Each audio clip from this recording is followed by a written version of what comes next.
Capítulo 17. El precio del mañana, parte I. La gran modernización, Estado General, año 12,200. Tiempo transcurrido desde capítulo 16. 100 años, parte I. El problema que nadie quería nombrar, año 12,200, el informe que lo cambió todo. La reunión convocada en la sala de ingeniería del astillero de Renatus Base no era oficial.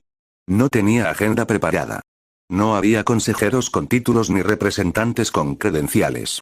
Era simplemente la reunión que 3 personas habían decidido tener después de que los números del año anterior salieran impresos y ninguno de los 3 pudiera ignorarlos. Sora Aldos, capitana del Eterno y ahora directora del programa espacial humano, extendió el informe sobre la mesa de metal frío de la estación. Turgin Hierro Profundo, ingeniero jefe nano del astillero, miraba el techo como si esperara que el techo le diera respuestas que los números no podían. A Elindra Hoja de Plata, maga élfica de nivel 7 asignada como asesora de sistemas de propulsión, sostenía su taza de té sin beber. Sora habló primero. Construir el Eterno costó el equivalente a financiar Ciudad de la Unidad durante 18 meses. Silencio. 18 meses de presupuesto de la ciudad más grande del mundo, repitió. Para una sola nave. Que llegó a Fortuna en 16 horas y tardó 3 meses en regresar porque le falló el sistema de propulsión secundario. Turgin dejó de mirar el techo. Los cristales de ki concentrado que usa el motor, dijo el enano con voz sin inflexión, la voz de alguien que había repasado ese problema 800 veces. Cada cristal tarda 40 años en formarse naturalmente en las vetas profundas. Para mantener la propulsión durante un viaje a Fortuna se necesitan 216 cristales de tamaño clase 3 o superior. Esos son 8.640 años de formación natural en paralelo, terminó Elindra.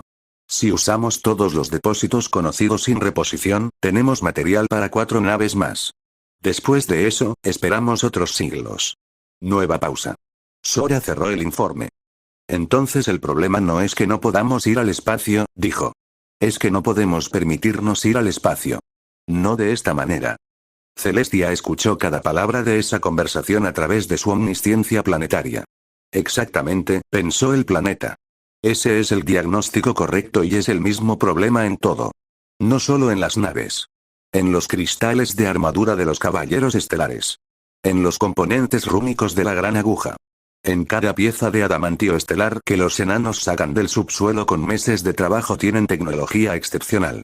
Pero producirla cuesta más de lo que sus economías pueden sostener de manera regular. Son extraordinarios de manera puntual. Necesitan ser ordinarios de manera constante. Eso es lo que tiene que cambiar, el diagnóstico completo, lo que Celestia veía desde arriba desde su perspectiva planetaria, con su capacidad de observar todo simultáneamente, Celestia podía ver el problema con una claridad que ningún mortal individual tenía. Las civilizaciones de Celestia en el año 12,200 eran extraordinariamente avanzadas en sus picos y sorprendentemente primitivas en su base. Como una pirámide construida al revés. Maravillas en la cima, fundamentos frágiles debajo. En la cima. Armaduras de adamantio estelar que podían absorber impactos de ki de nivel oro. La gran aguja del firmamento, una maravilla arquitectónica de 2500 metros. El Eterno, una nave capaz de alcanzar Fortuna. Magos de nivel 8 que fusionaban ki y magia en técnicas completamente nuevas. El maestro sin cielo con 87,400 unidades de ki. En la base. El 73% de la población humana rural seguía usando herramientas de hierro simple forjadas de manera artesanal, una a la vez. El transporte de mercancías entre ciudades tardaba semanas por tierra, dependiendo de caravanas de animales de carga. La comunicación a larga distancia existía solo para quienes podían pagar el precio de un mensaje mágico o acceder a las pocas puertas de transporte existentes. Una familia enana de clase media tardaba 15 años en ahorrar el equivalente a un solo cristal de ki clase 1, el más pequeño y barato. El 61% de los elfos vivía en ciudades arbóreas sin acceso regular a la red de comercio interracial porque el acceso a esa red requería medios que la mayoría no tenía. Son poderosos de manera episódica, pensó Celestia. Un ejército formidable. Una academia brillante. Un torneo de campeones, pero entre episodio y episodio, la mayoría vive casi igual que hace 500 años. Eso tiene que terminar, parte segundo. Los 3 problemas fundamentales, Celestia pasó los primeros 10 años después de revelar la existencia del Imperio Glacial al Consejo Tripartito, haciendo algo que nunca había hecho de manera tan metódica, diagnosticando. No el poder de combate de sus guerreros. No el nivel mágico de sus magos. no la extensión geográfica de sus ciudades. Diagnosticando la economía de Celestia. El flujo real de recursos, trabajo, y valor entre las razas. Cuánto costaba hacer una cosa, cuánto tiempo tomaba, cuántos recursos consumía, cuánta gente dependía de eso. Lo que encontró se redujo a 3 problemas fundamentales. Problema 1. La energía era demasiado cara. Todo en Celestia que era avanzado dependía, en última instancia, de alguna forma de energía cara. Los cristales de ki concentrado que alimentaban propulsión de naves, sistemas de iluminación mágica, puertas de transporte, y docenas de otras aplicaciones se formaban naturalmente durante décadas o siglos en las vetas profundas. Extraerlos sin dañarlos requería maestros enanos con habilidades específicas. Transportarlos sin que perdieran carga requería envolturas rúnicas especiales. Usarlos requería calibración por parte de magos certificados. Todo eso tenía un costo que se acumulaba hasta hacer que la energía mágica avanzada fuera accesible solo para los ricos, los militares, y las instituciones más grandes. El ciudadano promedio de Celestia, en el año 12,200, seguía cocinando con fuego de madera. No porque el fuego mágico no existiera, sino porque el fuego de madera era lo que podía pagar. Problema 2. La producción era demasiado lenta. Cada pieza de equipo avanzado en Celestia era artesanal. Una armadura rúnica enana de calidad media requería entre 6 meses y 1 año de trabajo de un maestro forjador certificado. Una espada de acero rúnico de grado militar tomaba 3 meses. Un cristal de comunicación de largo alcance tomaba 2 meses de trabajo de un mago de nivel 4 o superior. Había simplemente muy pocas manos expertas y demasiada demanda. La solución instintiva había sido siempre entrenar más maestros. Pero los ciclos de formación eran largos. Un maestro forjador enano tardaba 40 años en clasificar. Un mago de nivel 4 tardaba entre 80 y 200 años según la raza. No se podía escalar la producción simplemente deseando tener más gente capaz. Se necesitaba otra cosa. Problema 3. El conocimiento estaba demasiado concentrado. El conocimiento avanzado de Celestia vivía en 3 lugares: la gran aguja del firmamento, los gremios de artesanos enanos, y los archivos élficos de las ciudades arbóreas. El 94% de la población no tenía acceso regular a ninguno de esos 3 lugares. Un herrero humano en una aldea rural nunca había visto una runa de calidad. Un campesino élfico en el continente sur nunca había podido pagar la matrícula de la Academia de Ki de Solaris Prime. Un minero enano en las profundidades de Carag Magna tenía acceso a los minerales que extraía, pero no a los manuales de metalurgia avanzada guardados en los niveles superiores de la ciudad. El conocimiento que permitía hacer cosas mejores estaba protegido detrás de muros de dinero, raza, y geografía. Celestia observó estos 3 problemas durante 10 años. Luego tomó la decisión que marcaría el inicio de lo que la historia llamaría la Gran Modernización. No voy a resolverlo por ellos, pensó el planeta. Nunca ha sido mi método. Pero sí voy a crear las condiciones correctas. Voy a colocar las piezas donde puedan encontrarlas y ellos harán el resto. Como siempre, parte 3. La chispa, año 12,211, el descubrimiento del lago eterno. En el año 12,211, un equipo de geólogos enanos excavando en el continente oriental encontró algo que no estaba en ningún mapa. A 400 metros bajo la superficie, detrás de una pared de roca compacta que sus instrumentos decían que era sólida, había un lago. No era un lago de agua. Era un lago de energía mágica en estado líquido. 4 kilómetros de diámetro. Profundidad desconocida. La energía era tan densa y tan estable que no brillaba ni parpadeaba como los pozos de energía cósmica conocidos, simplemente estaba ahí, quieta, como agua dormida, con una presión que los instrumentos de medición marcaban simplemente como fuera de escala. Los enanos lo llamaron el lago eterno. Lo que lo hacía revolucionario no era su tamaño. Era su temperatura. Todos los pozos de energía cósmica conocidos operaban a temperaturas que hacían imposible su extracción directa. Había que recoger la energía de manera indirecta, lenta, usando instrumentos especializados. El lago eterno estaba a temperatura ambiente. Su energía era extraíble con instrumentos simples. Cristales ordinarios sumergidos en él durante 24 horas salían cargados al nivel equivalente de un cristal de clase 2 natural. 24 horas, en lugar de 40 años. Lo puse ahí hace 3000 años, pensó Celestia en silencio, observando la reacción de los geólogos con satisfacción contenida.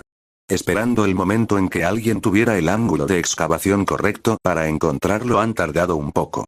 Pero llegaron, la reacción en cadena. La noticia del lago eterno llegó al Consejo Tripartito en menos de 2 semanas. En menos de 2 meses, había delegaciones de las 3 razas en el sitio de excavación. En menos de un año, la primera instalación de extracción estaba operativa. Y en menos de 5 años, la economía de los cristales de Ki había cambiado tan drásticamente que los economistas de Solaris Prime tardaron una generación entera en terminar de entender qué había pasado exactamente. El precio de un cristal de Ki clase 1 cayó un 94% en 12 años. El precio de un cristal clase 3, el que necesitaban las naves, cayó un 78%. Seguían siendo caros. No eran accesibles para cualquiera. Pero ya no eran imposibles. Ya no eran reliquias. Eran materiales. Y cuando algo deja de ser una reliquia y se convierte en material, todo lo que se podía hacer con él solo ocasionalmente empieza a poder hacerse de manera regular. Parte 4. Lo que cada raza hizo con eso, los enanos, la revolución de las forjas. Los enanos fueron los primeros en reaccionar. Siempre lo eran. El problema histórico de la producción enana era simple. Sus maestros forjadores eran los mejores del mundo, pero cada pieza que hacían era única, irrepetible, hecha a mano desde el inicio hasta el final. Eso producía calidad excepcional. Producía también cantidades ridículamente pequeñas. En el año 12,218, 7 años después del descubrimiento del lago eterno, el gran ingeniero Boras Doble Martillo presentó ante el Consejo de Maestros de Carag Magna un concepto que revolucionaría la manufactura enana: la forja resonante. La idea era deceptivamente simple. En lugar de que un maestro forjador hiciera cada pieza de principio a fin, el proceso se dividía en etapas. Un maestro diseñaba el molde rúnico maestro una sola vez. Ese molde, cargado con cristales de Ki del lago eterno, reproducía el patrón rúnico en piezas metálicas comunes con una fracción del tiempo y del esfuerzo. No era magia. No era ilusión. Era ingeniería de precisión aplicada a escala. Un maestro forjador podía diseñar un molde en 3 meses. Ese molde podía producir 500 piezas por año sin intervención directa del maestro. La calidad no era igual a la artesanal individual, los maestros fueron los primeros en decirlo, con notable dignidad herida, pero era suficientemente buena para uso militar estándar, para construcción, para equipamiento general. Los puristas se opusieron. Hubo debates que duraron décadas. Los gremios amenazaron con huelga. Pero cuando los primeros cargamentos de acero resonante, el producto de las nuevas forjas, llegaron a Ciudad de la Unidad al precio de 1/3 del equivalente artesanal, la discusión se volvió académica. El mercado habló antes que los gremios. En el año 12,260, Carag Magna tenía 400 forjas resonantes operativas. En el año 12,290, el acero resonante era el material de construcción estándar en todas las ciudades mayores. Y los maestros forjadores, aliviados, aunque nunca lo admitieron públicamente, de no tener que hacer piezas de herrería básica durante 40 años, podían enfocarse exclusivamente en lo que solo ellos podían hacer: las piezas verdaderamente excepcionales. Las armaduras de adamantio estelar. Las armas rúnicas de grado legendario. Las obras que llevarían su nombre por siglos. El acero resonante para el mundo. Las obras maestras para la historia. Los humanos, la red que lo conectó. Todos los humanos no tenían la maestría técnica enana ni la paciencia mágica élfica. Tenían algo diferente: la capacidad de ver sistemas donde otros veían piezas separadas. La consejera Durga Aldos, hija de Sora Aldos, la capitana del Eterno, presentó en el año 12,228 ante el Consejo Tripartito el proyecto más ambicioso de la historia humana: la Red Viva. No era una sola cosa. Era un sistema de 4 partes que, juntas, cambiarían la forma en que el mundo funcionaba. Parte 1, las rutas de cristal. Usando el acero resonante enano para los rieles y los cristales del lago eterno para los sistemas de propulsión, los humanos propusieron construir una red de transporte de alta velocidad que conectara todas las ciudades mayores del planeta. No caballos. No carruajes. Vehículos impulsados por ki concentrado que viajaban a velocidades que hacían que incluso los trenes rúnicos existentes parecieran lentos. La propuesta original decía 200 km por hora. Turgin Doble Martillo, hijo de Boras, miró los planos durante 3 días y volvió con una respuesta. 300. Si usamos el perfil de riel que yo propongo. Los humanos aceptaron sin discutir. Parte 2, las torres de voz. Una red de torres de comunicación mágica distribuidas a intervalos de 50 kilómetros en todo el planeta. Cada torre usaba un cristal de transmisión del lago eterno, ahora accesibles, para retransmitir mensajes de voz y texto de torre en torre, como una cadena de espejos que pasaba la luz. No era comunicación instantánea. Un mensaje de Solaris Prime a Silva Eterna tardaba 4 minutos. Pero 4 minutos eran infinitamente mejor que las semanas de correo físico. Parte 3. Las casas del saber. Bibliotecas públicas en cada ciudad de más de 10.000 habitantes, financiadas conjuntamente por las 3 razas, con copias de los textos básicos de la Asociación Arcana, los manuales de forja de los gremios enanos, y los tratados de naturaleza élfica. No los secretos avanzados. No las acusaciones mágicas. Pero sí el conocimiento fundamental que hasta ese momento vivía solo en instituciones de acceso restringido. Parte 4. Las monedas comunes. El sistema monetario de Celestia en el año 12,200 era un caos de 27 monedas diferentes entre las 3 razas, cada una con su propio valor de cambio que fluctuaba según quién hacía el cambio y qué tan urgente era la transacción. Los humanos propusieron una moneda única interracial, el Aeterón, nombrada en honor al sistema solar. Acuñada con una aleación de acero resonante y trazas de cristal del lago eterno, con un valor respaldado conjuntamente por las 3 razas. Ese último punto fue el que casi mató al proyecto. Los elfos no querían una moneda que oliera a metal enano. Los enanos no querían una moneda cuyo nombre era humano. Los humanos no querían que los elfos pudieran vetar su política monetaria. Las negociaciones duraron 17 años. En el año 12,245, firmaron. El Aeterón entró en circulación. En el año 12,280, era la moneda más usada en todas las ciudades mayores, sin excepción. Los elfos, el conocimiento que bajó de los árboles, los elfos tardaron más. Siempre tardaban más. Su longevidad los hacía naturalmente escépticos de los cambios rápidos. Pero cuando actuaron, lo hicieron con la profundidad que solo un ser de varios siglos podía tener. La archimaga Tesara Lunaris, ahora con 1,300 años, todavía tejedora primordial, todavía en la cima del firmamento de la gran aguja, presentó en el año 12,250 ante la Asamblea Élfica de Silva Eterna algo que nadie había esperado de ella. No una nueva acusación mágica. Un sistema educativo. Lo llamó las raíces del firmamento. La idea era esta: la gran aguja del firmamento tenía 10 niveles. Pero entre el nivel 1 y el nivel 10 había una brecha enorme. Los 10 niveles medían el poder y el logro de los magos más avanzados del mundo. No existía ninguna estructura formal para los cientos de millones de personas que nunca llegarían al nivel 1, pero que sí podían aprender magia básica suficiente para mejorar sus vidas. Tesara propuso que la Asociación Arcana creara un sistema de educación mágica universal. No para producir tejedores primordiales. Para producir ciudadanos con comprensión funcional de la magia. Un campesino que supiera las 3 runas básicas de crecimiento vegetal podría triplicar su cosecha. Un herrero que entendiera los principios básicos de la magia de calor podría trabajar con mayor precisión. Un marinero que supiera leer las corrientes mágicas del océano podría navegar más seguro. No genios. No campeones. Gente ordinaria haciendo sus trabajos ordinarios, pero un poco mejor. El conocimiento que guardamos en la aguja, dijo Tesara ante la asamblea, con la voz de una mujer que llevaba 13 siglos aprendiendo, vale exactamente lo que vale mientras esté solo en la aguja. Y lo que vale en la aguja es muy poco para el mundo. La asamblea debatió durante 2 años. Luego aprobó.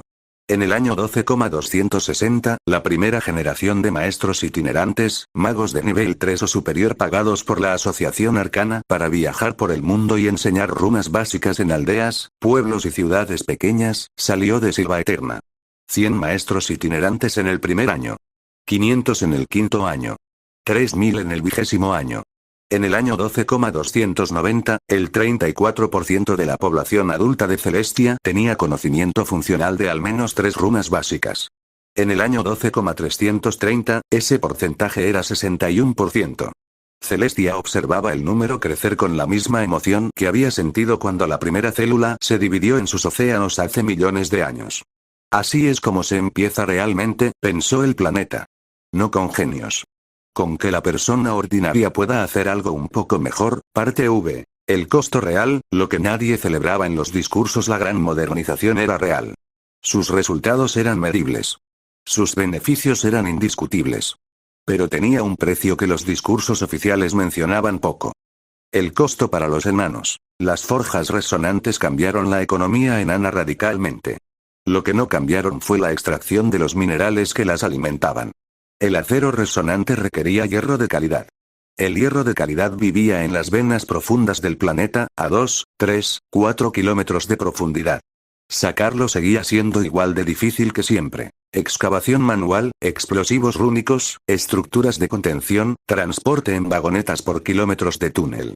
La demanda de hierro se multiplicó por 15 en 50 años. El número de mineros que podían trabajar en las condiciones necesarias no se multiplicó. Los turnos se extendieron. Los accidentes aumentaron. En el año 12,255, un colapso parcial en el nivel 38 de Karak profundo mató a 112 mineros en 14 minutos. Fue el peor accidente minero en 4 siglos. Hubo huelga durante 6 meses.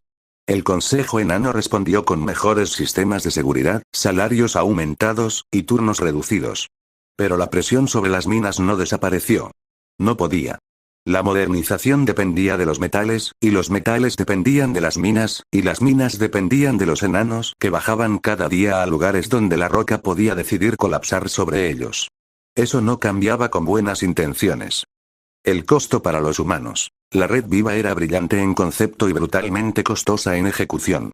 Las rutas de cristal requerían que alguien colocara cada riel, cada sistema de propulsión, cada estación. Los cálculos de ingeniería los hacían los enanos. La magia de precisión la supervisaban los elfos. Pero los cuerpos que movían tierra, cargaban material y mantenían las obras activas 16 horas al día eran, en su inmensa mayoría, humanos de la clase trabajadora. 10 años de construcción para cada tramo principal de la red. Accidentes de obra. Disputas de territorio entre ciudades sobre qué rutas pasaban por dónde. Aldeas que quedaban fuera de la red porque el desvío costaba más de lo justificable. Comunidades que crecían explosivamente cerca de las estaciones y se vaciaban lejos de ellas. La red viva creó prosperidad. También creó ganadores y perdedores. Las ciudades en el trazado principal se volvieron centros de comercio. Las que quedaron fuera miraban el tren pasar a 300 kilómetros por hora sin detenerse en sus andenes. Eso generaba resentimiento. El resentimiento generaba política. La política generaba negociaciones interminables sobre extensiones de la red que tardaban décadas en resolverse. El costo para los elfos. El mayor costo élfico no fue económico. Fue cultural. Cuando los maestros itinerantes empezaron a enseñar runas básicas en aldeas humanas y ciudades enanas, algo que los elfos no habían anticipado comenzó a suceder. Los estudiantes aprendían rápido. Los humanos, con su característica creatividad y ausencia de paciencia, no aprendían las runas como los elfos las habían codificado durante siglos. Las adaptaban. Las combinaban de maneras no convencionales. Cometían errores que producían resultados inesperados, y algunos de esos errores resultaban ser descubrimientos. En el año 12,285, un herrero humano de nombre Torax Información, que había aprendido 3 runas básicas de un maestro itinerante y nunca había pisado la gran aguja, combinó una runa de calor con una runa de presión de una manera que ningún texto élfico describía y produjo un proceso de templado de acero que era 30% más eficiente que el método tradicional. Lo patentó. Ganó dinero. Se volvió famoso. Los elfos más conservadores estaban escandalizados. Un humano sin formación formal había mejorado un proceso que sus maestros habían considerado óptimo. Tesara, cuando le informaron, respondió con una sola frase. Bien. Eso era exactamente el objetivo. Los elfos conservadores no estuvieron de acuerdo. Pero el método de Torax se extendió por todas las herrerías del continente en 20 años de todos modos. Los cristales y los metales, el cuello de botella que no desaparecía el lago eterno había resuelto el problema de la carga de los cristales. No había resuelto el problema de los cristales en sí. Los cristales de ki necesitaban ser extraídos de la roca donde se formaban, cortados con precisión submilimétrica, pulidos según patrones específicos según su uso, y calibrados por magos certificados para que no explotaran al recibir carga. Cada uno de esos pasos requería maestros. Maestros escasos. Maestros caros. El adamantío estelar era aún peor. Los depósitos conocidos estaban todos en el nivel 40 o inferior del subsuelo enano, en condiciones de presión y temperatura que hacían la extracción peligrosa incluso con los mejores equipos disponibles. La solución completa a ambos problemas no llegaría en este capítulo. No llegaba en 10 años ni en 20. Pero sí llegaron dos avances parciales que cambiaron la magnitud del problema.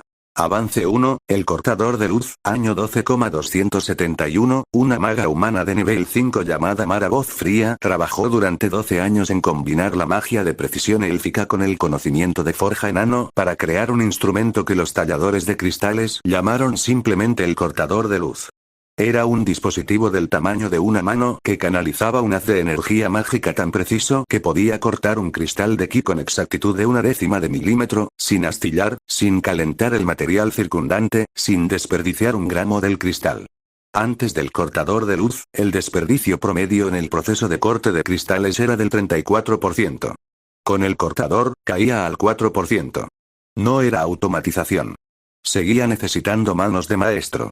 Pero esas manos producían un 30% más de cristal útil con el mismo material. En una economía donde los cristales seguían siendo caros y escasos, un 30% más era suficiente para que 3 ciudades que antes no podían permitirse sistemas de iluminación mágica ahora sí pudieran.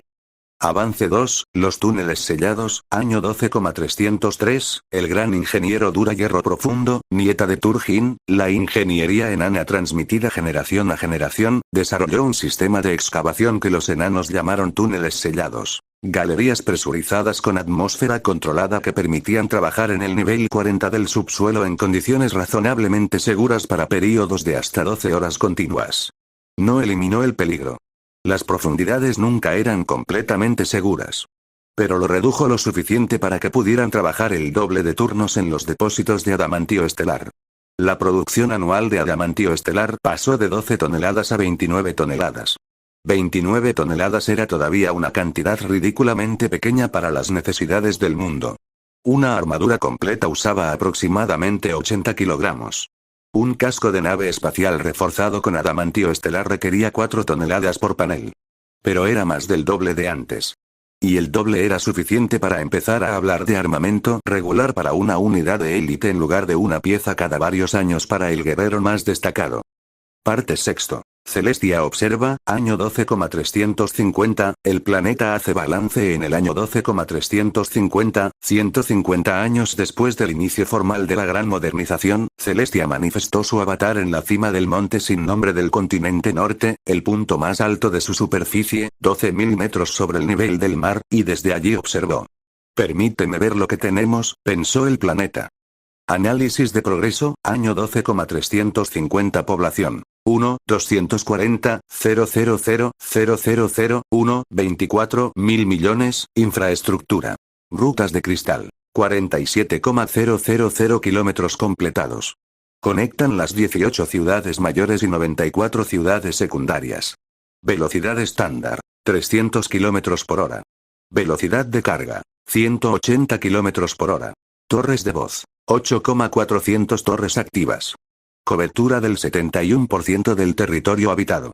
Casas del saber. 2,847 bibliotecas públicas operativas en ciudades de más de 10,000 habitantes.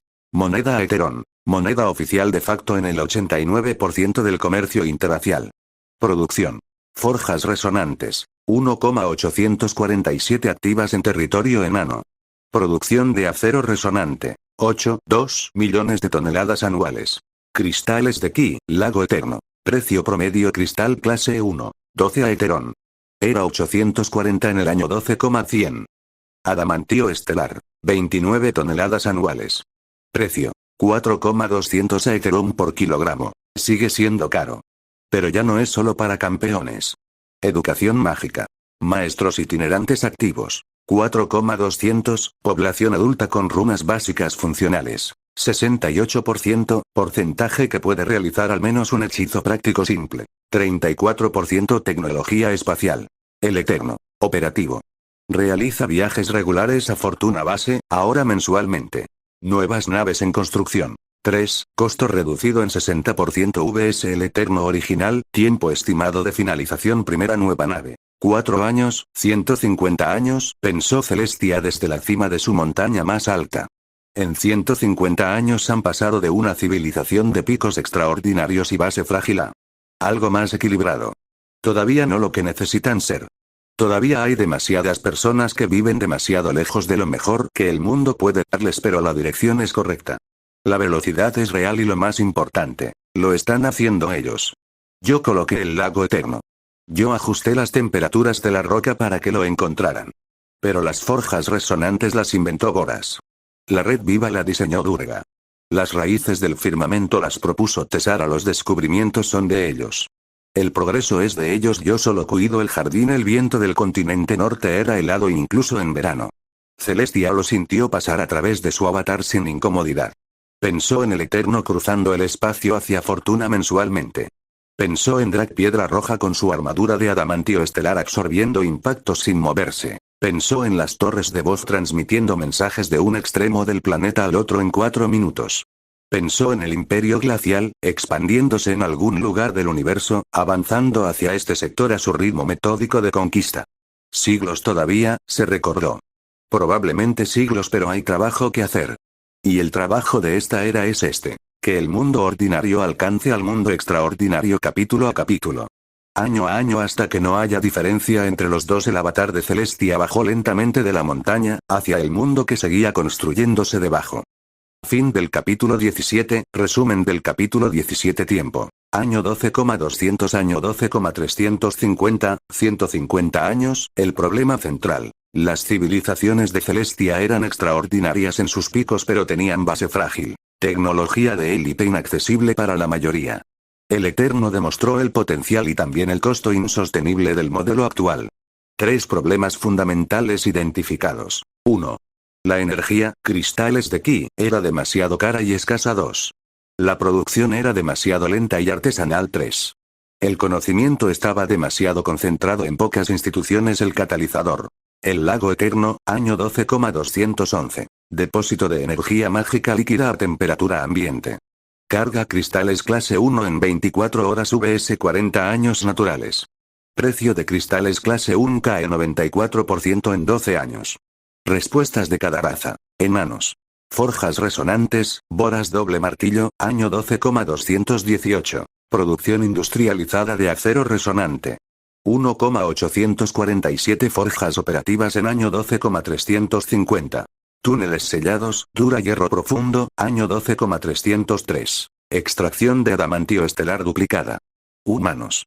La red viva, Durga Aldos, año 12,228. 4 sistemas. Rutas de cristal, 300 km por hora, torres de voz, 71% cobertura, casas del saber, 2,847 bibliotecas, y moneda única Eterón, firmada año 12,245, dominante en 12,280. Elfos. Las raíces del firmamento, Tesara Lunaris, año 12,250. Sistema de educación mágica universal.